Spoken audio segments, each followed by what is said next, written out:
আসসালামু আলাইকুম রহমতুল্লাহি ওবরাকাতু নাহমাদুহু ওয়া নুসাল্লি আলা রাসূলিহিল কারীম ওয়া বাদ। প্রিয় দর্শক, সবাইকে আমন্ত্রণ জানাচ্ছি আওয়ার টিভির সরাসরি প্রশ্নোত্তরমূলক পবিত্র মাহে রমাদান উপলক্ষে বিশেষ ইসলামিক আয়োজন শরিয়া ভিত্তিক ইসলামী ব্যাংক স্ট্যান্ডার্ড ব্যাংক লিমিটেড প্রশ্ন করুন অনুষ্ঠানের আজকের পর্বে। দর্শক, আজকে আমরা যে বিষয়টি নিয়ে কথা বলবো ইনশাআল্লাহ তাআলা, সন্তানের প্রতি পিতামাতার হক।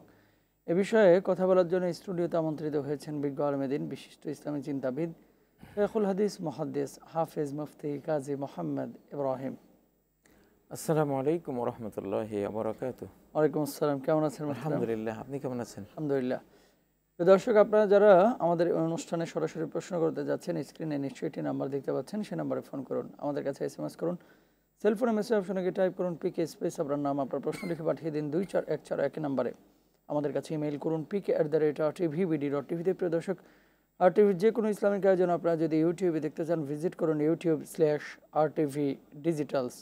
আর এই মুহূর্তে এই অনুষ্ঠানটি আপনারা টেলিভিশনের পাশাপাশি সরাসরি ফেসবুকেও দেখতে পাচ্ছেন। যারা দেখতে চাচ্ছেন ভিজিট করুন www.facebook.com/RTV। আমরা চলে যাচ্ছি আমাদের মোহতারামের কাছে। প্রথমেই যে প্রশ্নটি মোহতারাম আপনার কাছে জানতে চাচ্ছি যে সন্তানের প্রতি পিতামাতার হক বা অধিকার, এ ব্যাপারে ইসলামী শরিয়ার বক্তব্য কি, কোরআনের বক্তব্য কি মোহতারাম, এই বিষয়টি যদি বলতেন। আলহামদুলিল্লাহ ওয়াসসালাতু ওয়াসসালামু আলা রাসূলিল্লাহি ওয়া বা'দ। মানে সন্তানের প্রতি পিতামাতার কর্তব্য না হক? হক, অধিকার। সন্তান যে বাবা মার কাছে বড় হলো, বাবা মা যে লালন পালন করলো, বাবা মার কি করণীয় সন্তানের জন্য, এই বিষয়টা। হ্যাঁ, তো এই সন্তানের হক কি কি রয়েছে পিতামাতার উপরে? হ্যাঁ, একটা তো মানে পিতামাতার কি অধিকার সন্তানের উপরে বর্তায়, একটা হচ্ছে যে সন্তানের কি অধিকার পিতামাতার উপরে বর্তায়। জি, তো পিতামাতার উপরে সন্তানের যে অধিকার বর্তায়, শুরুতেই পিতামাতা, তারা যখন পিতামাতা হতে যাবেন তখন একজন সচ্চরিত্রবান পিতা এবং সচ্চরিত্রা মাতা তাদের হতে হবে। দুজন, পিতা হওয়ার যোগ্য একজন, মাতা হওয়ার যোগ্য আরেকজন। সেই কোয়ালিটির, সেই চরিত্রের, সেই আচরণের মানুষ তাদেরকে হতে হবে, যাতে তারা পিতামাতা হলে সন্তানরা কোনো কলঙ্কিত না হয়ে পড়ে তাদের কারণে। তো এই জন্য কোরআনে কারিমে আমরা দেখি আল্লাহ যেসব সন্তানদের প্রতি লক্ষ্য রেখেছেন, তাদের বিশেষ কেয়ার নিয়েছেন, এদের ব্যাপারে আল্লাহ বলেছেন, যেমন খিজির আলাইহিস সালামের ঘটনায়, ওয়াকানা আবুহুমা সালেহা, যে এই দুই এতিমের বাবা সৎলোক ছিলেন। এই জন্য এতিমদের একটা গুপ্তধন সম্পদ আল্লাহ তাআলা মুসা আলাইহিস সালাম আর খিজির আলাইহিস সালাম দুজনকে দিয়ে সংরক্ষণ করিয়েছিলেন।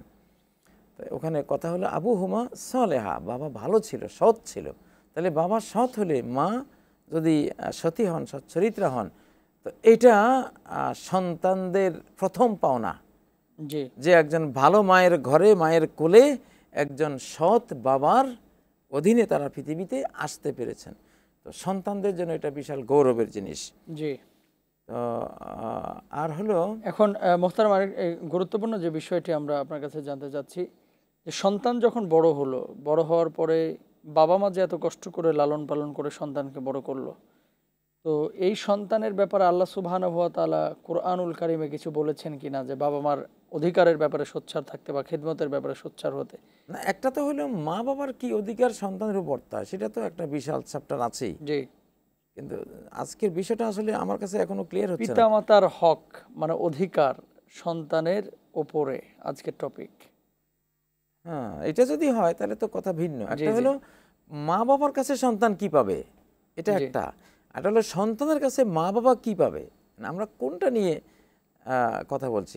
আমার শুরুতে যেটা যে টপিকটা তো হচ্ছে যে মোহতারাম, বাবা মার অধিকারটা কি সন্তানের উপরে? সন্তানের উপরে, হ্যাঁ, এইটা তো একটা বিশাল কোরআন সুন্নাহর বিশাল বিষয়। বিরুল ওয়ালিদাইন যেটা বলা হয়, যে মাতা পিতার প্রতি সদাচার করা, ওয়াবিল ওয়ালিদাইনি ইহসানা, সূরা বনী ইসরাঈলের 23 নম্বর আয়াতে, যেটা আল্লাহ নিজের ইবাদতের সাথে মা বাবার সেবাকে যুক্ত করে দিয়েছেন। ওয়া কাদা রাব্বুকা আল্লা তা'বুদু ইল্লা ইয়াহু ওয়াবিল ওয়ালিদাইনি ইহসানা, তোমার রব ফয়সালা করেছেন যে আল্লাহর তারই ইবাদত করো আর মা বাবার প্রতি সদাচার করো। তো এখানে আল্লাহর ইবাদত সর্বোচ্চ বিষয় একটা মানুষের জীবনে, আমাদের জন্য আল্লাহর ইবাদতের উপরে তার কোনো কিছুই নাই। তো এত বড় একটা জিনিসের সাথে মা বাবার সেবাকে আল্লাহ তাআলা যখন সংযুক্ত করেছেন, এই সংযুক্তি থেকেই বুঝে নিতে হয় যে মা বাবার সেবা, তাদের হক অধিকার দেয়া কত বড় দায়িত্ব, কর্তব্য সন্তানের প্রতি। তো এই জন্য সারা কোরআনেই অবিল ওয়ালিদাইনি ইহসানা, একটা হলো ওয়াসাইনাল ইনসানা বিওয়ালিদাইহি হুসনা। জি, কোরআনে ইহসানা আর হুসনা দুইটা শব্দ কিন্তু আসছে। আরবি ভাষা কিন্তু বড় বিস্ময়কর ভাষা, বর্ণমালার একটু কম আর বেশি আকাশ পাতাল অর্থের তফাৎ হয়ে যায়। ওয়াসাইনাল ইনসানা বিওয়ালিদাইহি হুসনা, যে আমি সন্তানদেরকে বলেছি মা বাবার সাথে হুসনা, মানে সুন্দর ব্যবহার করো। এটা হলো কখন? যখন তার টাকা পয়সা নাই, তার সামর্থ্য নাই, সে হয়তো কিশোর, সে হয়তো যুবক, তার টাকা পয়সা নাই, কিন্তু এখন সে শারীরিকভাবে মা বাবার কিছু খেদমত দিতে পারে, তাদের কথা শুনতে পারে। মানে টাকা পয়সা বিহীন অবস্থায় মা বাবার সাথে একটু মিষ্টি কথা, হাসি ব্যবহার, সুন্দর আচরণ, তাদের কথা শোনা, আনুগত্য প্রদর্শন করা, এগুলির মাধ্যমে সে যেই ব্যবহারটা করবে, কোরআন এটাকে হুসনা বলেছে। জি, আচ্ছা, মানে এটা এটা এটা হলো তার তার একটা শারীরিক কায়িক একটা সেবার দিক। আবার আরেক জায়গায়, বহু জায়গায় বলেছেন এহসানা। এহসান হলো সন্তান যখন শারীরিক সামর্থ্যের পাশাপাশি আর্থিক সামর্থ্য, সামাজিক ক্ষমতার সামর্থ্য সে প্রাপ্ত হয়েছে, তখন সেটাও যুক্ত করে, শুধু এখন ধরেন সে লক্ষ লক্ষ টাকার মালিক, হাজার হাজার টাকার মালিক, সে সন্তান, এখন শুধু মা বাবার জন্য সে খালি হাতে এসে মিষ্টি মুখে, হাসি মুখে একটু কথা বলল, একটু সেবা দিয়ে গেল, অথচ কিছু খাদ্য দিল না, পানাহার দিল না, পোশাক আশাক দিল না, একটা একটা একটা এসি কিনে দিল না, ভালো একটা খাট দিল না, ভালো একটা গাড়ি, যেটা সে করতে পারতো, তাহলে এটা কিন্তু এহসান হলো না। এহসান হলো হোসনের, মানে হোসনা যেটা, ওইটা তো থাকবে, তার উপরে আরও বাড়তি কিছু, এখন তার সামর্থ্য হয়েছে। এই জন্য সাধারণত নিয়ম যে মা বাবা যে খাটে থাকবে, সেই খাটটা আমার সন্তানের খাটের চেয়ে সেটা সুন্দর হবে। তারা যে কম্বলটা ইউজ করবে, সন্তানের কম্বলের চেয়ে সেটা আরও সুন্দর সুন্দর থাকবে। তারা যে রুমে থাকবে, সন্তানের রুম হচ্ছে সেটা আরও উন্নত, আরও সুন্দর রুমটা হবে। ধন্যবাদ মোহতারাম। আমরা আরো আলোচনা শুনবো ইনশাল্লাহ। গুরুত্বপূর্ণ দুটি বিষয় আপনার কাছে জানতে চাচ্ছি। বিপিএ মানে বাইসফেনল এ, যা প্লাস্টিক পণ্যে থাকলে ক্যান্সার, ডায়াবেটিস সহ নানা রোগ হতে পারে। তাই তো BPA free Bengal fresh and safe food container. এইবার বুঝছো? বেঙ্গল, আস্থা শতভাগ। সেটি হচ্ছে বাবা মা তো আমাদের জন্য অনেক কষ্ট করেন, এবং এত কষ্ট, সেই কষ্টের কথা তো আল্লাহ সুবহানাহু ওয়া তাআলা নিজেই পবিত্র কোরআনুল কারীমে বলেছেন।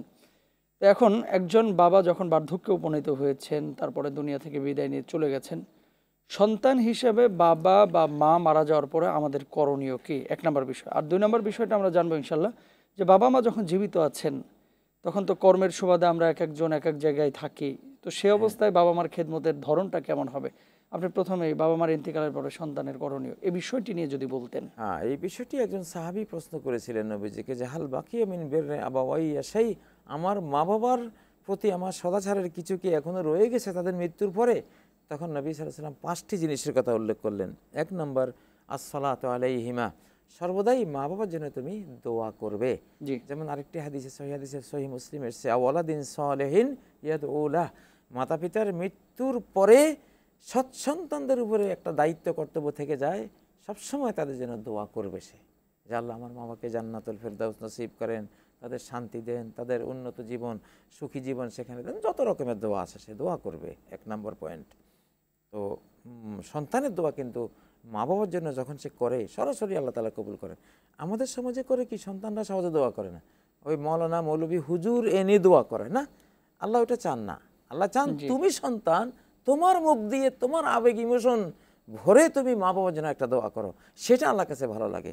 অকুর রব্বির হামহুমা কামা রব্বায়ানি সগীরা, আল্লাহ নিজে শিখিয়ে দিয়েছেন তুমি এই দোয়া করো, যে হে রব, শৈশবে তারা যেই স্নেহ মায়া দিয়ে আমাকে লালন পালন করেছিলেন, সেই স্নেহ মায়া দিয়ে আপনি তাদেরকে আপনার কাছে লালন পালন করেন, আপনার রহমতের কোলে তাদের আশ্রয় দেন।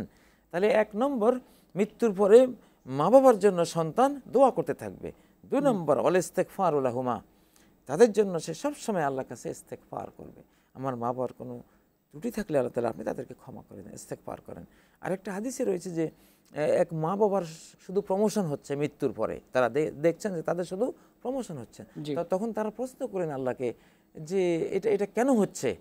তখন আল্লাহর পক্ষ থেকে তাদেরকে জানানো হলো যে বেস্তেগফারে ওয়ালাদিকুমা লাকুমা মিন বাদিকুমা, তোমাদের মৃত্যুর পরে তোমাদের সন্তান তোমাদের জন্য সবসময় আল্লাহর কাছে ক্ষমা চাচ্ছে, ইস্তেগফার করছে, ওইটারই সুফল হিসাবে তোমাদের প্রমোশন হয়েই চলেছে সবসময়।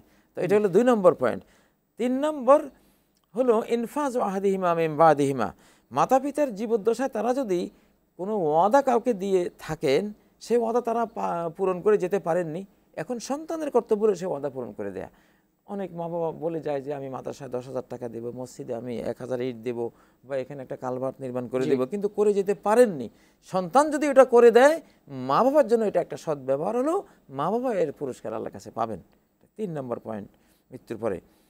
4 নম্বর পয়েন্ট হলো সিলাতুর রাহিমিল্লাতি লা তুসালু বিহিমা, মায়ের যে বান্ধবীরা আছে, আত্মীয়রা আছে, তাদেরকে সেবা দিলে, বাবার যে বন্ধুরা আছে, আত্মীয়রা আছে, তাদেরকে সেবা দিলে, মাতৃকুলে পিতৃকুলে যারা আছে এদের সেবা দিলে, এই সেবার স্বভাবটুকু মা আর বাপ তারা লাভ করবেন কবরে কবরে। এটা হলো 4 নম্বর পয়েন্ট। আচ্ছা, 5 নম্বর পয়েন্ট হলো একরাম সাদেকিহিমা, মায়ের বান্ধবী কারা আছে, বাবার বন্ধু কারা আছে, এদেরকে একটু মায়ের বান্ধবীদেরকে শাড়ি দেওয়া, একটু এখন ইফতারে সহযোগিতা করা, একটু টাকা দেওয়া। আবারও ফিরবো ইনশাআল্লাহ। একজন কলার যুক্ত হয়েছেন। আসসালামু আলাইকুম। হ্যালো, আসসালামু আলাইকুম। ওয়ালাইকুম আসসালাম। জি, আপনার প্রশ্নটা বলেন। আমি কামাল বলছি কক্সবাজার স্ট্যান্ডার্ড ব্যাংক থেকে। জি বলেন। তা আমরা তো অনেক সময় হুজুর বিভিন্ন জায়গায় চাকরি বাকরি করি, কিন্তু আমরা তো যেমন মা আছে জীবিত, বাবা 5-6 বছর আগে মারা গেছেন। তো এখন তো মায়ের খেদমত করতে পারি না, কারণ কক্সবাজার থেকে আমার বাড়ি পটুয়াখালী জেলার মির্জাগঞ্জ থানা, যেতে পারি না। এখন তো ওখানে একমাত্র সেবা করার জন্য টাকা পয়সা দেওয়া ছাড়া তো আর কোনো কিছু নেই। যেমন মা বাবার হক আছে, যেমন অনেক সময় তাদেরকে একটু খেজমত করা, বিভিন্ন কিছু আগাই দেওয়া বা একটু সহযোগিতা করা কাছে থেকে, কিন্তু এখন আমরা তো এত দূর থেকে কিছু করতে পারি না। তো সেক্ষেত্রে আমি মা বাবার জন্য, মার জন্য আমি কি ধরনের খেজমত করলে আমার আল্লাহ খুশি হবে, আমার মাও খুশি হবে, সেটার জন্য একটু আমি জানতে চাই। ঠিক আছে ভাই, আপনি আমাদের সঙ্গেই থাকুন, আমরা আলোচনা করব। যদিও এই প্রশ্নটি আমি আরো আগেই করেছি আপনার কাছে মুহতারাম, জি জি, এবং স্পেসিফিক এইভাবে বলেছিলাম যে কর্মের সুবাদে যদি সন্তান সন্ততি দূরে থাকে তখন খেদমতের ধরন কেমন হবে, এই কথাটি বললেন আমাদের। জি জি জি, আসলে ঠিকই, এটা এই দিকটা তো বিরাট একটা দিক। এখন তিনি দূরে থাকার কারণে শুধু তাই না, অনেকে সৌদি আরব আছে, কাতার আছে, বাহরাইনে আছে, জি জি, ইউরোপের অনেক দেশে আছে। আজকাল তো আসলে এমন যন্ত্রের যুগে আমরা বাস করি যে সন্তান থেকে যা করতো যন্ত্র দিয়ে কিন্তু তা করা যায়। এখন ধরেন মা বাবা আগে সন্তানরা পাখা করতো পাশে থেকে, এখন ইলেকট্রিসিটির একটা পাখা লাগিয়ে দিলে সে খেদমতটা হয়ে গেল, তাই না? আগে ধরেন একটা কিছু গরম করে, চুলায় গরম করে এনে মা বাবাকে দেয়া লাগতো। এখন এমন যন্ত্র আছে, এমন চুলা আছে, সিস্টেম আছে, হটপট আছে, কত কিছুই তো আছে, ওগুলো কিনে ওই খেদমতটা কিন্তু পরিপূর্ণ করে দেয়া যায়। তারপরে এখন নিজের স্ত্রী থাকলে একটা খেদমত পাইতে বাপ মা, তো সেক্ষেত্রে কি কাজের মহিলা বা কাজের লোক রেখে, তিনি একজন কাজের মহিলা রেখেও সে খেদমতটা করতে পারেন। তারপরে মা বাবার সাথে একটু হাসি রস, একটু কথাবার্তার জন্য মোবাইল সিস্টেমগুলো আছে আজকাল, সেই সিস্টেমগুলো ঘরে তিনি তৈরি করে রাখলেন, সময় সময় খোঁজখবর রাখলেন। অর্থাৎ যন্ত্রের যুগে অনেক যন্ত্রপাতি দিয়ে কিন্তু অনেক সেবার অভাবটা পূরণ করে দেওয়া যায় এখনকার পৃথিবীতে। এখন তো কম্পিউটারাইজড লাইফ আমাদের। জি, ধন্যবাদ মাত্রা, আবারও ফিরবে ইনশাআল্লাহ তাআলা। একজন কলার রয়েছেন। আসসালামু আলাইকুম। ওয়ালাইকুম আসসালাম। জি, আপনার প্রশ্নটা বলেন। বলছি যে কারো পিতামাতার মৃত্যুর পরে কোনো অনুষ্ঠান অথবা কি অনুষ্ঠান, 3 দিন 40 দিন এই টাইপের কিছু দোয়া অনুষ্ঠান অথবা মিলাদের আয়োজন করা যাবে? ঠিক আছে, আপনি আমাদের সঙ্গেই থাকুন, আমরা আলোচনা করব ইনশাআল্লাহ। আচ্ছা ঠিক আছে, আপনি আমাদের সঙ্গেই থাকুন, আমরা এই প্রশ্নে যাব। তার আগে মালদ্বীপ থেকে আমাদের এক ভাই লিখেছেন, রমজান মাস আসলে রোজা থাকে কিন্তু নামাজ পড়ে না, অনেকে ইফতারের আয়োজন করে, তাদের সম্পর্কে কিছু ইসলামের নির্দেশনা আছে কিনা মোহতারাম? আলোচনা করবেন কি মোহতারাম? অবশ্যই, মানে আসলে খুবই গুরুত্বপূর্ণ বিষয়। মনে রাখতে হবে যে সালাত না পড়লে তার যাকাত, তার হজ, তার সিয়াম, তার কোনো ইবাদত আল্লাহ কবুল করবেন না। সালাত হলো শর্ত এই জন্য। জি। ফাইন কুবিলাত সালাতুহু কুবিলাত সাইরু আমালি, সহিহ হাদিস। যদি সালাত তার আল্লাহর কাছে, সে সালাত পড়লো এবং সেই সালাত শুধু পড়লোই না, মকবুল হওয়ার মতো পর্যায়ে করে পড়লো, তাহলে অন্য আমলগুলি আল্লাহ তাআলা তার নেবেন। তাহলে কত ভয়ঙ্কর কথা! ওয়াইন রুদ্দাত সালাতুহু রুদ্দাত সাইরু আমালি, সে সালাত পড়েছে, তার সালাত হয় নাই আল্লাহর কাছে, সেটা গ্রহণযোগ্য হয় নাই, তার অন্য কোনো আমল, রোজা, হজ, কিছুই গ্রহণযোগ্য হবে না। তাহলে এখন সালাত আমি পড়লাম, সেটা পড়ার পরে কবুল না হইলে অন্য কোনো আমল আল্লাহ কবুল করবে না। আমি যদি নাই একবার পড়ি না, আমি সালাত আমার নাই জীবনে, তাহলে তো প্রশ্নই আসে না অন্য কোনো ইবাদত কবুল হওয়ার, অন্য কোনো ইবাদত সহি হওয়ার কোনো প্রশ্ন আসে না। এটা ক্লিয়ার কথা। এই জন্য যে হজ করলো সালাত পড়ে না, তার হজ বাতিল। যে জাকাত দিল অথচ সালাত পড়ে না, তার জাকাত বাতিল। রোজা রাখলো অথচ সালাত পড়ে না, তার রোজা বাতিল। এগুলি কিছুই কোনো কাজে আসবে না। সালাত হলো ফার্স্ট। এই জন্যই ফাইন আলিমুম আন্নাল্লাহ আফতারাদা আলাইহিম খামসা সালাওয়াতিন ফিল ইয়াউমি ওয়াল লাইলা, যে লা ইলাহা ইল্লাল্লাহর পরে, ঈমান আনার পরে তার সর্বোচ্চ দায়িত্ব হলো 5 ওয়াক্ত সালাত তার পড়া। যদি 5 ওয়াক্ত সালাত সে মেনে নেয়, সে পড়ে, তারপরে তাকে শিখাও যে জাকাত ফরজ। দেখেন, সালাত পড়লে পরে এটা শিখাতে বলেছে যে জাকাত ফরজ। যদি সালাত না পড়ে তাহলে জাকাতের কথা বলার দরকারই নেই। এই জন্য সারা কোরআনেই প্রায় আকিমুস সালাতা ওয়া আতুজ যাকাতা, আগে সালাতের কথা বলে পরে জাকাতের কথা নিয়ে এসেছেন। তো এই জন্য এটা মনে রাখতে হবে যে সালাত না পড়লে তার হজ, রোজা, যাকাত, এইটা সেটা এগুলি কোনো কাজে আসবে না। আবারও ফিরবো ইনশাআল্লাহ। আরো একজন কলার রয়েছেন। আসসালামু আলাইকুম। ওয়া আলাইকুম আসসালাম। জি, আপনার প্রশ্নটা বলেন। প্রশ্ন হচ্ছে, পিতামাতা যদি কোনো সন্তানের কাছে ওয়াদা করে থাকে যে আমি এই সন্তানকে এই জিনিসটা দিব, আচ্ছা, যদি সেই জিনিসটা সন্তানকে না দেওয়া হয়, তাহলে পিতামাতার কি কোনো দায়ী থাকবে? আচ্ছা, ঠিক আছে, আপনি আমাদের সঙ্গেই থাকুন, আমরা আলোচনা করবো ইনশাআল্লাহ। তার আগে বাবা মার ইন্তেকালের পরে মোহতারাম দোয়ার আয়োজন, মিলাদ, তারপরে 4 দিন 40 দিন, এই আয়োজনগুলো শরিয়া অনুমোদিত কিনা, আর যদি না থাকে তাহলে করণীয় কি, এ বিষয়ে যদি সংক্ষেপে বলেন মোহতারাম। আসলে 3 দিন 4 দিন 40 দিন এগুলোকে শরিয়ার ভাষায় বলা হয় নিয়াহাত। আর নিয়াহা নবীজি বলে গেছেন আমার উম্মতের নিয়াহাত ছাড়বে না। নিয়াহাত হলো বিলাপ অনুষ্ঠান। এটা দুইভাবে হয়। আরবরা কেউ মারা গেলে তারা ক্রন্দসী মহিলা, ভাড়াটিয়া ক্রন্দসী মহিলা এনে 1 মাস 2 মাস কান্নাকাটির আয়োজন করাতো। ওই মহিলারা 1 মাস কাঁদবে, 2 মাস কাঁদবে এবং তারা টাকা পাবে। এটা হলো একটা নিয়াহাত। আবার ইবনে মাজার মধ্যে নিয়াহাতের আরেকটা সংজ্ঞা এসেছে যে কুন্না নাউদ্দুল ইজতিমা ইলা আহলিল মাইয়িত ওয়া সানাআতাত তুআমি মিনান নিয়াহা, যে মৃত ব্যক্তির পরিবার যেখানে সেখানে যাওয়া এবং জিয়াফতের আয়োজন করা, 3 দিন হোক 4 দিন 40 দিন, যেই কোনো দিন, কাঙ্গালি ভোজ ইত্যাদি, এইসব জিয়াফতের আয়োজন করা, এটাকেও আমরা বিলাপ অনুষ্ঠানের অন্তর্ভুক্ত মনে করতাম। সাহাবায়ে কেরামরা বলছেন। তো দুইটাই নিয়াহাত। আর এই নিয়াহাত করলে কবরে মৃত ব্যক্তির সওয়াব তো নাই, তার আযাব শুরু হয়। আল মাইয়িতু ইউআযাবু বিমা নিহা আলাইহি, মৃত ব্যক্তির মুর্দার আযাব হয় যদি তার জন্য এই দ্বিবিধ নিয়াহাত অনুষ্ঠান, কাঙ্গালি ভোজ, 2 দিন 3 দিন 27, এগুলি যদি কেউ করে। এখন আল্লাহ রাসূল তো মানুষকে খাবার খাওয়াইতে বলেছেন, বা গরিব মিসকিনকে খাবার দিতে বলেছেন। হ্যাঁ, সেটা খাওয়াবে আনুষ্ঠানিকভাবে। আচ্ছা, কোনো আয়োজন করবে না। 10 টাকা 20 টাকা 100 টাকা 500 টাকা আপনি ডেলি দেন না এতিমকে, মিসকিনকে, ফকিরকে, যেখানে যারে পান, রাস্তা দিয়ে যাচ্ছেন, বা আপনি টার্গেট করলেন যে আমার এই সমাজে এতগুলি গরিব আছে, 500 করে টাকা দিয়ে দেন। অর্থাৎ যেটা ইসলামে আনুষ্ঠানিক ইবাদত কর্ম, আনুষ্ঠানিক কর্মকে আনুষ্ঠানিক রূপ দেওয়ার কোনো অধিকার আমাদের নাই। যেটা আনুষ্ঠানিক সেটা আনুষ্ঠানিকভাবে করতে হয়, যেটা অনানুষ্ঠানিকভাবে করতে হয়, পার্সোনাল করতে হয়, ওটা পার্সোনাল করতে হবে। ওটাকে সামাজিক রূপ দিয়ে ঘটা করে আয়োজন করে আমি করতে পারবো না, এটা অধিকার নাই। আমার সুইটা যে কোথায়? বাহ, এখন সুইও খুঁজে পাস। ঘর থেকেই শুরু হোক জীবনটাকে গোছানো বেঙ্গল ওয়ার্ডরোবের সাথে। বেঙ্গল, আস্থা শতভাগ। জি, ধন্যবাদ। তারপরে ওয়াদা করে থাকলে কোনো বাবা মা যে সন্তানকে আমি এটা দেব, পরবর্তীতে ওয়াদা যদি রক্ষা না করে তাহলে এটা সমস্যা হবে কিনা মোহতারাম? যে কোনো ওয়াদা এটা আসলে যিনি করুন না কেন এটা পালন করাটাই হলো ইসলামের বিধান। এখন ওয়াদা যদি এমন হয় যে এই ওয়াদা পালন করলে অন্য ভাইদের হক নষ্ট হবে, এখন হ্যাঁ, যদি ওয়াদা ভুল হয় তাহলে সেটা করবে না। আচ্ছা, ওয়াদা যদি ভুল ওয়াদা হয়, যেমন তোমারে আমি এই জমিটা দেব, অথচ সন্তানদের ক্ষেত্রে জমি এক টুকরা যদি এই সন্তানকে দেই তাহলে সকল সন্তানকে সেম এক টুকরা করে দিতে হবে আমাকে। তো যদি এরকম ওয়াদা করে আর সেটা ভুল হয়, ইনসাফের পরিপন্থী হয়, সেটা পালন করতে পারবে না উনি। তবে সন্তানদেরকে এমন ওয়াদা দেয়া যেটা তিনি পালন করবেন না বা করতে পারবেন না, এমন ওয়াদা দিতে নবীজি নিষেধ করেছেন। শিশুদেরকে এমন ওয়াদা দিও না যেটা তুমি পালন করতে পারবে না। জি ধন্যবাদ মোহতারাম। আর একজন কলার রয়েছেন। আসসালামু আলাইকুম। আসসালামু আলাইকুম।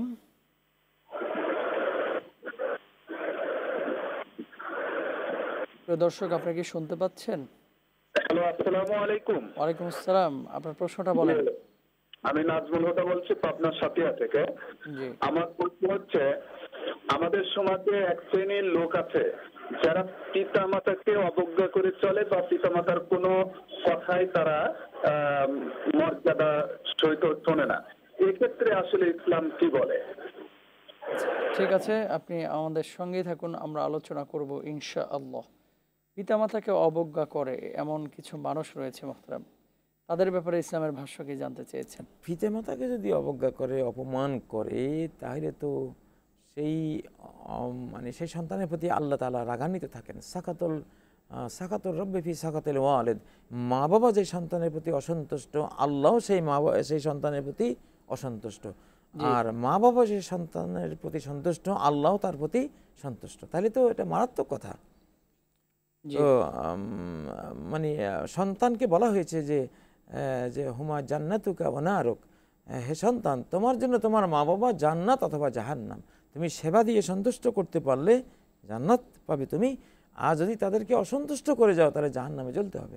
আমরা একজন সাহাবী, বিখ্যাত সাহাবীর কাহিনী জানি যে মরণকালে তার লা ইলাহা ইল্লাল্লাহ কালেমা আসতেছিল না, কোনো মতে আসছিল না। পরে নবীজি আসলেন, বুঝলেন যে তার মা তার উপরে অসন্তুষ্ট। পরে যখন তিনি মাকে বললেন তুমি তারে ক্ষমা করে দাও, মা রাজি হচ্ছেন না। পরে নবীজি করলেন কি, লাকড়ি খড়ি জড়ো করলেন, বললেন তুমি যদি তাকে ক্ষমা না করো সে তো জাহান্নামে যাবেই, তো সে জাহান্নামে যাবে, তো তার চেয়ে আমি তারে জ্বালিয়ে দেই তোমার সামনে। নবীজি দেখি মায়ের মাতৃস্নেহ সেটা আসে কিনা। তো যখন তিনি এই উদ্যোগ দিলেন যে তাকে জ্বালিয়ে দিব, তখন মা বললেন যে না না ঠিক আছে, আমার সন্তানকে জ্বালিয়ে দেন, আমি মাফ করে দিলাম। তারপরে ওনার মুখ দিয়ে কালেমা আসলো। দেখেন কত বড় কথা এটা। ধন্যবাদ মোহতারাম। আরো একজন কলার রয়েছেন, আমরা চেষ্টা করছি কথা বলতে। আসসালামু আলাইকুম। ওয়ালাইকুম আসসালাম। আপনার প্রশ্ন বলেন। আমার প্রশ্ন হচ্ছে, আমার আব্বা মা দুজনেই মারা গিয়েছেন, ইন্নালিল্লাহ। কি আমল করলে তাদের প্রতি আমার দোয়া পাঠানো হবে, এবং তাদের সাথে যে অন্যায়গুলো আমরা করেছি তার জীবদ্দশায়, সেই যে অন্যায়গুলো থেকে আমরা কি আমল করলে সে তারা আমাদেরকে মাফ করে দিবেন? ঠিক আছে, আপনি আমাদের সঙ্গেই থাকুন। প্রথম অংশ যদিও প্রথমে আজকে আলোচনা হয়েছে, আপনি দেখতে পারেন, তারপরে সংক্ষেপে মোহতারাম যদি বলে দেন। পাঁচটি বিষয় তিনি পাঁচটি বিষয় একটু দেখে নেবেন। লম্বা কথা। জি, লম্বা কথা। আজকের শুরুতেই আলোচনাটি হয়েছে। দ্বিতীয় অংশ যে বাপমার সঙ্গে যে ভুলগুলো হয়েছে, এই ভুলগুলো থেকে মাপ পাওয়ার জন্য, বাপমা যেহেতু দুইজনে মারা গেছে, এখন আমরা কি করতে পারি? ওই পাঁচটির ভিতরে এটারও সমাধান আছে। মা বাবার জন্য দোয়া করলে, ইস্তেগফার করলে, তাদের আত্মীয়দের খোঁজখবর নিলে, তাদের বন্ধুদের সম্মান দিলে এবং তাদের ওয়াদাগুলি পালন করে দিলে ক্ষমা হয়ে যাবে ইনশাআল্লাহ। মা বাবার সাথে যে বেয়াদবিগুলি হয়েছে সেটাও আল্লাহ তাআলা ক্ষমা করে দিবেন এবং তারা সন্তুষ্ট হয়ে যাবেন।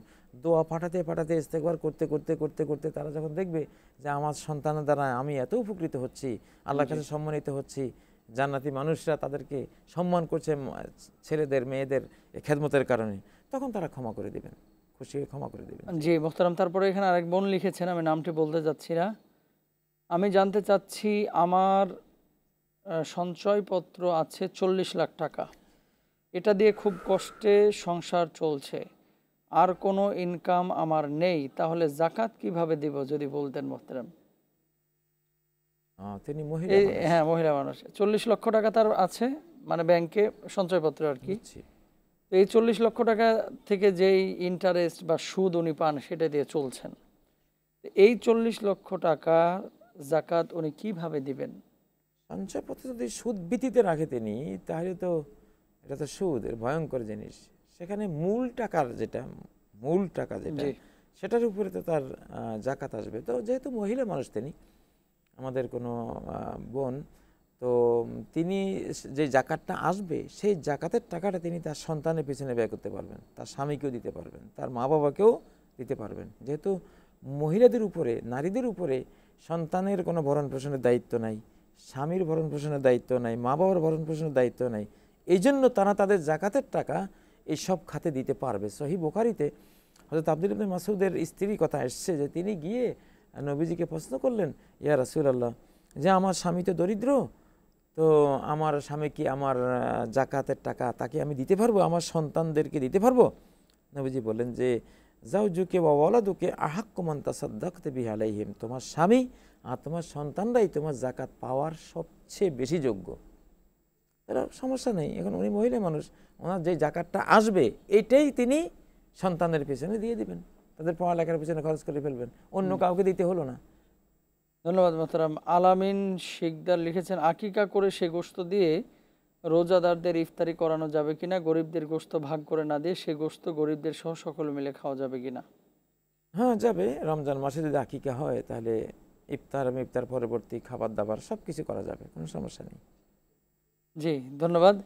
তারপর আরেকটি প্রশ্ন এখানে আছে, মোহতারাম, মসজিদে ঢুকেই যদি সুন্নাত সালাত আদায় করে নেই তবে কি আলাদাভাবে আবার তাহিয়াতুল মসজিদ বা দুখুলুল মসজিদ আদায় করতে হবে?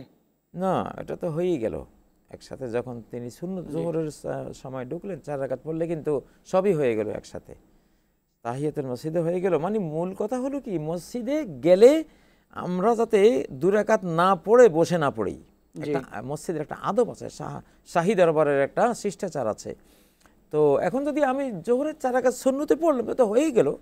এখানে হলো নবীজি বলছেন কি, ইজা দাখালা আহাদুকুমুল মসজিদ ফালা ইয়াজলিস, কেউ মসজিদে ঢুকলে বসতে পারবে না হাত্তা ইয়ারকা রাকাতাইনে, 2 রাকাত না পড়ে।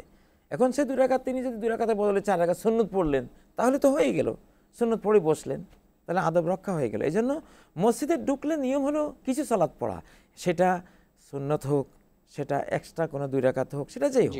জি। আচ্ছা, এখানে আরেক বোন লিখেছেন, ওনার মাসিক হয়েছে আজ 4 দিন কিন্তু এখন কোনো ব্লাড দেখা যাচ্ছে না, তাহলে উনি কি নামাজ রোজা করতে পারবেন কিনা একটু জানালে উপকার হতো।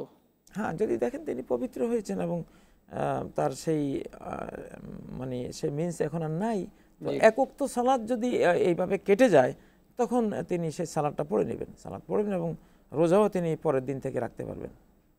আচ্ছা মোহতারাম, আরেকটি গুরুত্বপূর্ণ বিষয়, অজু করার সঠিক নিয়মটা আপনার কাছে জানতে চাচ্ছেন আমাদের এক ভাই। অজু করার সঠিক নিয়ম কি? অজু করার সঠিক নিয়ম যেটা, সেটা আপনি যদি বদনা থেকে, বালতি থেকে বা যে কোনো ট্যাপ থেকে আপনি যদি পানি নেন, পুকুরে করেন, যেটাই করেন, প্রথমে হলো কবজি পর্যন্ত ডান হাত 3 বার ধোয়া, বাম হাত তারপরে আবার কবজি পর্যন্ত 3 বার ধোয়া, তারপরে 3 বার কুলি করা, 3 বার নাকে পানি দিয়ে পানিটা আবার একটু চুষে নিয়ে, নাক অবশ্যই রোজাদার পানি টানতে পারবে না নাক দিয়ে, তাহলে রোজা ভেঙে যাবে, তো নাকে পানি দেয়া 3 বার, তারপরে 2 হাতে পানি নিয়ে চেহারা ধোয়া, আবার 2 হাতে, মানে 1 বার 2 বার 3 বার পানি নিয়ে চেহারাটা ধুয়ে ভালো করে, তারপরে আবার ডান হাতে এভাবে কোষ করে পানি নিয়ে ডান হাত 3 বার ধোবে, বাম হাতে কোষ করে পানি নিয়ে পরবর্তীতে বাম হাত 3 বার ধোবে, তারপরে মাথা মাসে করবে এইভাবে, মানে একটু পানিতে হাতটা ভিজিয়ে তারপরে মাথা একবার সামনে থেকে পিছনে, আবার পিছন থেকে সামনে এনে কানের ভিতরেও মশাটা করে এইভাবে মশা হয়ে গেল, তারপরে ডান পা 3 বার বাম পা 3 বার ধুয়ে নেবেন, বস। ধন্যবাদ মোহতারাম। আরো একজন কলার রয়েছেন। আসসালামু আলাইকুম। হ্যালো, আসসালামু আলাইকুম। ওয়ালাইকুম আসসালাম, আপনার কথা শুনছি, আপনার প্রশ্ন বলেন।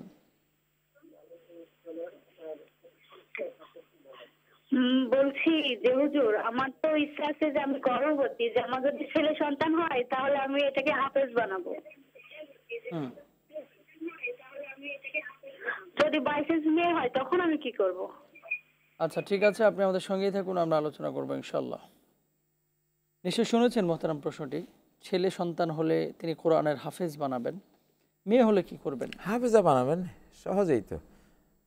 যে মারিয়ামের মা তো দোয়া করেছিলেন যে আমার গর্ভে যে সন্তান হবে মুহাররারান, আমি তাকে বাইতুল মুকাদ্দাসের সেবার জন্য স্বাধীন করে দেব। তিনি ভেবেছিলেন সন্তান ছেলে হবে, কিন্তু হলো মারিয়াম, মেয়ে হলো।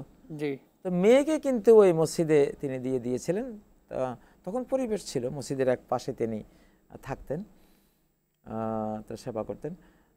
এটা মেয়েরাও কিন্তু মসজিদের সেবা করতে পারে। নবী সাল্লাল্লাহু আলাইহি ওয়াসাল্লাম মসজিদে নববীর মধ্যে এক দাসী সে থাকতো, এক কর্নারে নবীজি তার জন্য একটা পর্ণ কুটির তৈরি করে দিয়েছিলেন, সে ওখানে থাকতো। কানাত তাকুমুল মসজিদ, সহিহ বুখারীতে হাদিস এসেছে যে সেই মেয়েটা মসজিদ ঝাড়ু মানে পরিষ্কার পরিচ্ছন্নতার কাজ করে দিত।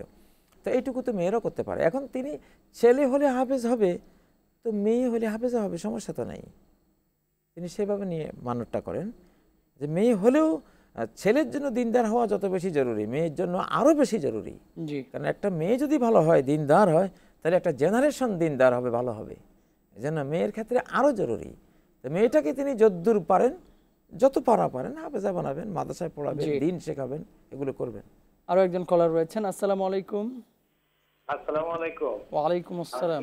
শাফায়াতুল্লাহ জাহিদ বলছি, সরকারি বাংলাদেশ কোরিয়া কারিগরি প্রশিক্ষণ কেন্দ্র, চট্টগ্রামের স্টাফ। জি, আপনার প্রশ্নটা বলেন। আমার বাড়ি লক্ষ্মীপুরের রামগঞ্জে।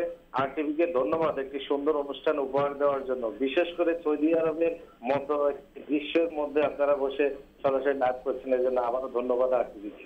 আর একটি প্রশ্ন হচ্ছে, সেটা হচ্ছে আমার বাবা মৃত মা বাবার জন্য আলেম উলামাকে দিয়ে কোরআন খতম করা হয়, এটা সওয়াবটুকু কি হবে, ওনাদের কাছে কতটুকু পৌঁছাবে, ইসলামী শরিয়া কি বলে? এক নম্বর প্রশ্ন।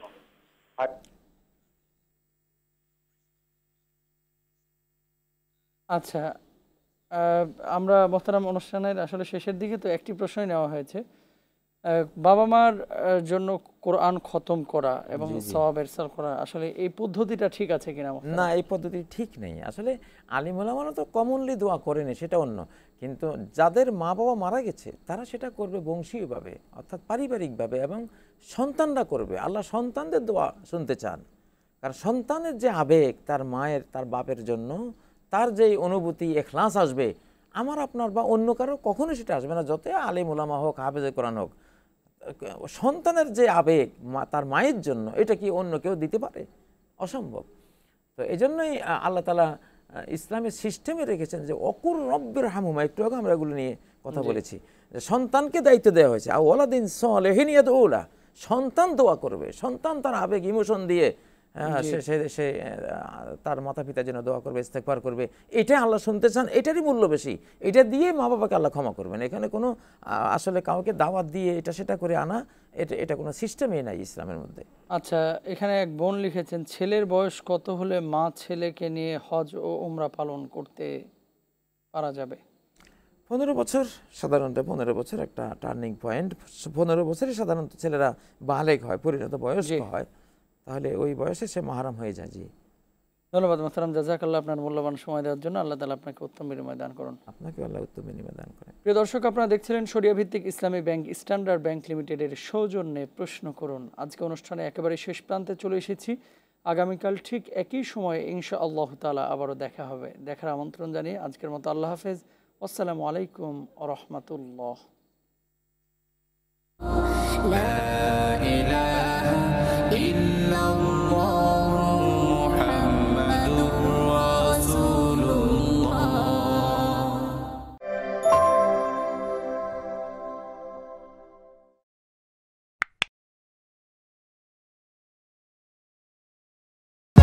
For more updates, subscribe and press the bell icon on YouTube app and never miss another update.